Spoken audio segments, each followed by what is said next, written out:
Hi mga mommies, creatives, and future homepreneurs! I'm Emmy Grace, isang mompreneur na kumikita habang nasa bahay. So today we'll talk about something that's often overlooked pero sobrang mahalaga. So as you start your journey sa paper goods business, I want to walk with you on reflecting on one big question. Why are you doing this? Bakit mo ba gustong mag-start ng business like this? Today, let's talk about purpose.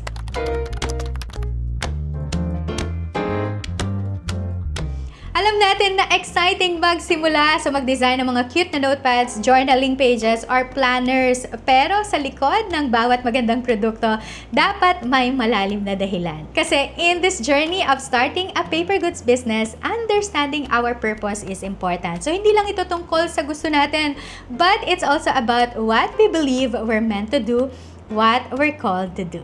So right now, I want to pause and invite you to ask this. Why do I want to start a paper goods business? Huwag ka muna tumingin sa mga printers or tools, but look inward. Kasi sa lahat ng aasikasuhin mo, this question will guide you through it all. So let me share a little bit about my own journey, how Graceful Homeschooling started. So during the pandemic, ang daming families na biglang naging homeschoolers. So wala silang plano, wala silang guide, and we call them accidental homeschooling families. And I felt lang this deep desire, a calling to help. So yung goal ko wasn't just to make materials para magamit ng kids, pero gusto ko rin talaga na ma-enjoy ito ng buong pamilya, na maging part sila ng learning journey. That was the heart behind everything. So God placed a specific purpose in Graceful Homeschooling, and that's to elevate the learning experiences of children through meaningful materials. And iyon yung naging foundation ng Graceful Homeschooling. And yun din ang naging direction ng lahat ng ginagawa namin dito sa Graceful Homeschooling. Pero hindi natapos doon.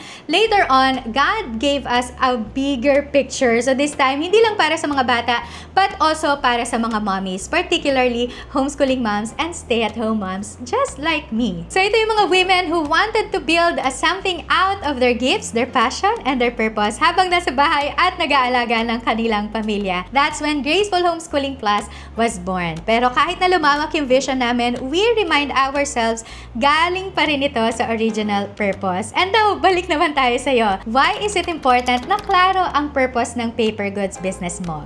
Kasi itong why mo na to, yan ang magiging anchor mo sa lahat ng ginagawa mo. So kapag dumating na yung time na nahihirapan ka na, kapag walang benta, kapag marami ka ng talagang doubts, babalik at babalik ka sa reason kung bakit mo ito sinimulan. So I encourage you to start with your why. So before ka magbenta ng mga notepads, planners, journals, stickers, ask yourself, sino ang gusto mong tulungan?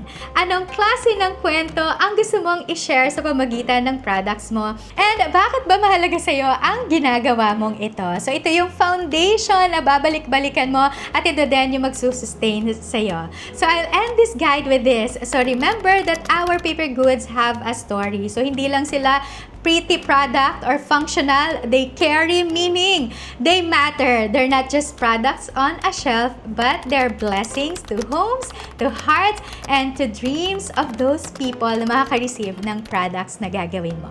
So thanks for joining me today. Comment below. I'm starting with purpose, and I hope that I'll see you again on my next one. God bless everyone, and I will see you around. Bye!